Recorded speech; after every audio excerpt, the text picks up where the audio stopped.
नमस्कार। स्वागत है आप सबका राजनीति के इस अखाड़े में। मेरा नाम है अजय सेतिया। मित्रों, मैंने कल के वीडियो में ही कहा था कि अरविंद केजरीवाल ने दिल्ली की सभी अदालतों को बिजी रखा हुआ है। उनकी रणनीति यह है कि हर रोज किसी ना किसी अदालत में उनके किसी ना किसी केस की सुनवाई होनी चाहिए, ताकि जेल में रहकर भी वे सुर्खियों में बने रहें। और अफसोस यह है कि दिल्ली की अदालतें, भले ही वह राउस एवेन्यू कोर्ट हो, हाई कोर्ट हो या सुप्रीम कोर्ट हो, उनकी मदद कर रही हैं। अब अभिषेक मनु सिंघवी दिल्ली सरकार के अधिकारों का पुराना केस लेकर के सुप्रीम कोर्ट चले गए हैं। सबसे पहला सवाल तो यह है कि सिंघवी को अचानक इस केस की याद कैसे आ गई। क्या मुख्यमंत्री ने, अरविंद केजरीवाल ने जेल से सिंघवी को कहा है और उस केस की याद दिलाई है कि आज कुछ नहीं है तो आज इस केस को उठा दो? अगर ऐसा है तो यह सुप्रीम कोर्ट के ही उस आदेश की अवहेलना है जो उसने 20 दिन की अंतरिम जमानत देते हुए दिए थे। सुप्रीम कोर्ट ने तब साफ कहा था कि अंतरिम जमानत के दौरान वे मुख्यमंत्री के तौर पर काम नहीं करेंगे। जब उन्हें जेल से बाहर रहते हुए मुख्यमंत्री के तौर पर काम करने की इजाजत नहीं थी, तो जेल के अंदर से मुख्यमंत्री के तौर पर कोई निर्देश कैसे दे सकते हैं? और उनको 5 दिन वकील से मिलने की इजाजत इसीलिए नहीं दी गई थी क्योंकि वह वकीलों का प्रशासन चलाने के लिए वीजा इस्तेमाल कर रहे थे, संदेश भेजने के लिए वीजा इस्तेमाल कर रहे थे। जमानत याचिकाओं के बीच अब अचानक दिल्ली सरकार के अधिकारों की याचिका का क्या मतलब है? वकील को सरकारी खजाने से भरपाई का इंतजाम करना, क्योंकि वह लगातार केजरीवाल के मामले में, सिसोदिया के मामले में, सत्येंद्र जैन के मामले में पेश हो रहे हैं और वे सभी उनके व्यक्तिगत मामले हैं। सरकार से उसका कुछ लेना देना नहीं है, तो सरकार से कुछ पैसे की भरपाई हो, इसलिए भी यह केस हो सकता है कि अब सिंघवी को याद दिलाई गई हो कि चलिए इसकी पेशी का पैसा ले लीजिए। इसका शक मैंने कल के वीडियो में ही जाहिर किया था। दिल्ली सरकार के अधिकारों का फैसला अध्यादेश के माध्यम से और बाद में संसद से पारित बिल करवा करके हो चुका है। कानून के रूप में यह तय हो चुका है कि दिल्ली के सारे अधिकार, अफसरों से संबंधित सारे अधिकार एलजी के पास रहेंगे। दिल्ली को पूर्ण राज्य का दर्जा नहीं है, इसलिए संसद ने बाकायदा कानून बना करके एलजी को फाइनल अथॉरिटी बना दिया था। सुप्रीम कोर्ट ने यह एक गलत फैसला किया था कि दिल्ली सरकार के अफसरों का अधिकार मुख्यमंत्री के पास होगा, इसलिए सरकार ने तुरंत पहले अध्यादेश जारी किया और फिर संसद से बिल पास करवाया। केंद्र सरकार को ऐसा इसलिए करना पड़ा था क्योंकि केजरीवाल अफसरों को धमकियां देते थे, मुख्य सचिव को घर पर बुला करके विधायकों से पिटाई करवा देते थे। सीएम निवास में मुख्य सचिव के बाद सांसद स्वाति मालीवाल की पिटाई से साबित हुआ कि केजरीवाल गुंडागर्दी से राज करना चाहते हैं। पहले उन्होंने मुख्य सचिव को बुला करके पिटाई करवाई और फिर अपने ही पार्टी के सांसद को बुला करके अपने पीए से पिटाई करवाई। तो मुख्यमंत्री निवास में शायद देश में यह पहली घटना है। किसी मुख्यमंत्री निवास में, पहली तो क्या दूसरी हो गई अब तो, लेकिन किसी मुख्यमंत्री निवास में इस तरह की घटनाएं होना देश के लिए, लोकतंत्र के लिए, संविधान के लिए शर्मनाक घटनाएं हैं।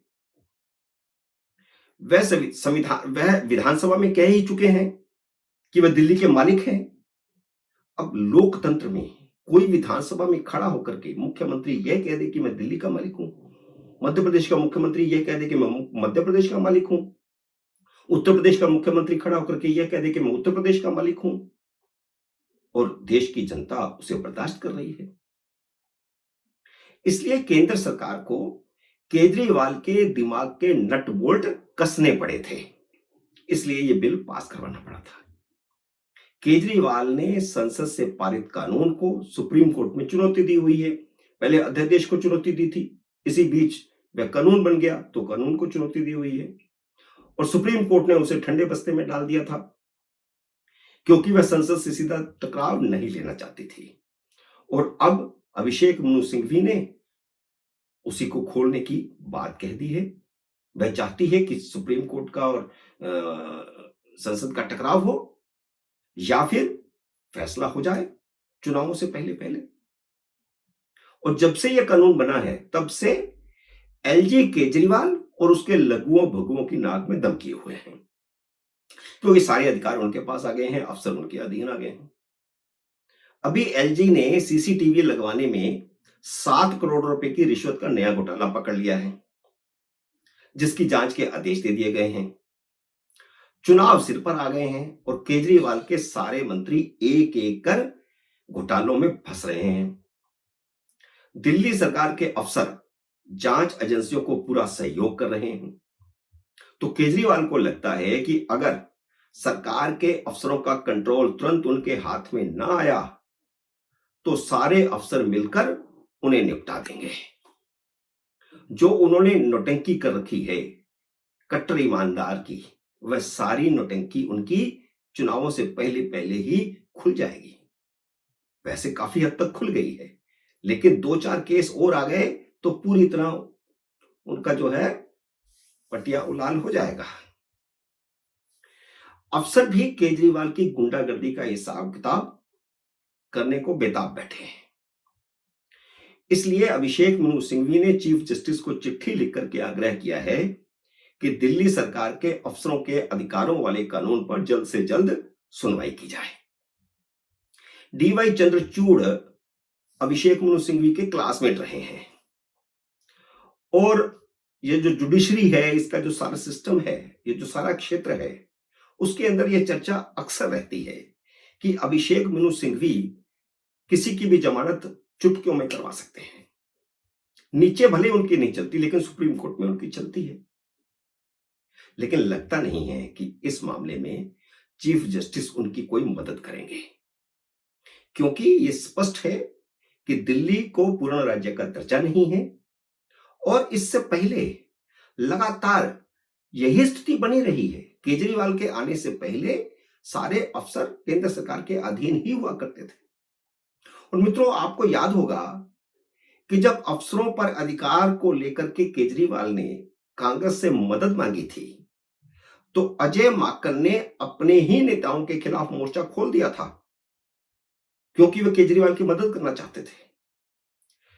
और अजय माकन ने जवाहरलाल नेहरू से लेकर के इंदिरा गांधी तक, उसके बाद लाल बहादुर शास्त्री तक के उदाहरण दिए, उनको कोट किया। उन्होंने क्या कहा था दिल्ली के बारे में, और कहा कि दिल्ली सरकार के अफसर शुरू से ही केंद्र सरकार के अधीन रहे हैं और नेहरू, इंदिरा और लाल बहादुर शास्त्री हमेशा इस पक्ष के थे और राजीव गांधी भी इस पक्ष के थे कि दिल्ली क्योंकि राष्ट्र की राजधानी है इसलिए इसके अफसरों का अधिकार सीधा केंद्र के अधीन होना चाहिए। और उसी व्यवस्था में शीला दीक्षित ने भी 15 साल सरकार चलाई थी। कभी इस तरह केंद्र सरकार के साथ टकराव नहीं हुआ जैसा केजरीवाल के समय हुआ है। उस समय अजय माकन की दलीलों को खारिज करके कांग्रेस ने केजरीवाल का साथ दिया था। लेकिन अब राजनीतिक परिस्थितियां पूरी तरह बदल चुकी हैं। कांग्रेस अब केजरीवाल के साथ नहीं है और इस मामले में भी साथ नहीं होगी। वह भी अब केजरीवाल को कटघरे में खड़ा करना चाहती है। कांग्रेस के नेता लगातार केजरीवाल के खिलाफ प्रेस कॉन्फ्रेंस करना शुरू कर चुके हैं। धरने प्रदर्शन भी हो चुके हैं पानी के मामले में। केजरीवाल को भी अब कोर्ट में पेश होने का बुलावा आ गया है। जो केजरीवाल अब तक कहते थे ना कि मैं तो आरोपी नहीं हूं, मुझे किस नाते यहां पर जेल में रखा गया है, मेरी गिरफ्तारी को चुनौती उन्होंने दी हुई है कोर्ट में। लेकिन अब शराब घोटाले में केजरीवाल और आम आदमी पार्टी चार्जशीटेड हो गई है और मंगलवार को राउस एवेन्यू कोर्ट ने केजरीवाल के खिलाफ चार्जशीट का संज्ञान ले लिया है। आम आदमी पार्टी के खिलाफ जो ईडी ने चार्जशीट दाखिल की है उस पर भी स्पेशल जज कावेरी बावेजा ने संज्ञान ले लिया है और 12 जुलाई को केजरीवाल को और आम आदमी पार्टी को आरोपी के तौर पर कटघरे में पेश करने के आदेश जारी कर दिए हैं। आम आदमी पार्टी की तरफ से भी अरविंद केजरीवाल ही खड़े होंगे, क्योंकि वह कन्वीनर हैं और ईडी की रणनीति ही यही थी कि फंसेंगे केजरीवाल ही, क्योंकि सरकार में तो उनके पास कोई अधिकार है नहीं, उन्होंने रखा नहीं अपने पास, कोई विभाग नहीं रखा। तो अब मामला आकर के निपट चुका है, केजरीवाल के निपटने के दिन आ गए हैं। असली कहानी अब शुरू होगी, जब आम आदमी पार्टी के बरी होने तक उसकी मान्यता निलंबित करने की मांग उठेगी, और यह मांग आने वाले दिनों में कांग्रेस भी करेगी। दिल्ली प्रदेश कांग्रेस करेगी और अपने ही नेताओं को असहज करेगी। और देश में यह पहला मामला है जब किसी राजनीतिक दल को मनी लॉन्ड्रिंग में चार्जशीट किया गया है। सीधा सीधा भ्रष्टाचार का मामला, एक राजनीतिक दल भ्रष्टाचार में शामिल। लोकसभा चुनाव से पहले केजरीवाल कहते थे कि वे देश को बचाने के लिए जेल गए हैं, लेकिन सच सारा देश जानता है कि वह नई शराब नीति बनाने के लिए रिश्वत लेने के आरोप में जेल गए हैं। 12 जुलाई को उन पर कोर्ट की मोहर लग जाएगी कि वह शराब घोटाले के आरोपी हैं। मित्रों, उम्मीद है मेरा यह वीडियो आपको पसंद आया होगा। इसे लाइक और शेयर कीजिए। अगर आपने मेरे YouTube चैनल को अब तक सब्सक्राइब नहीं किया तो कृपया सब्सक्राइब करके अपना आशीर्वाद दीजिए। जल्द ही मिलते हैं अगली वीडियो में किसी अन्य विषय के साथ। तब तक नमस्कार।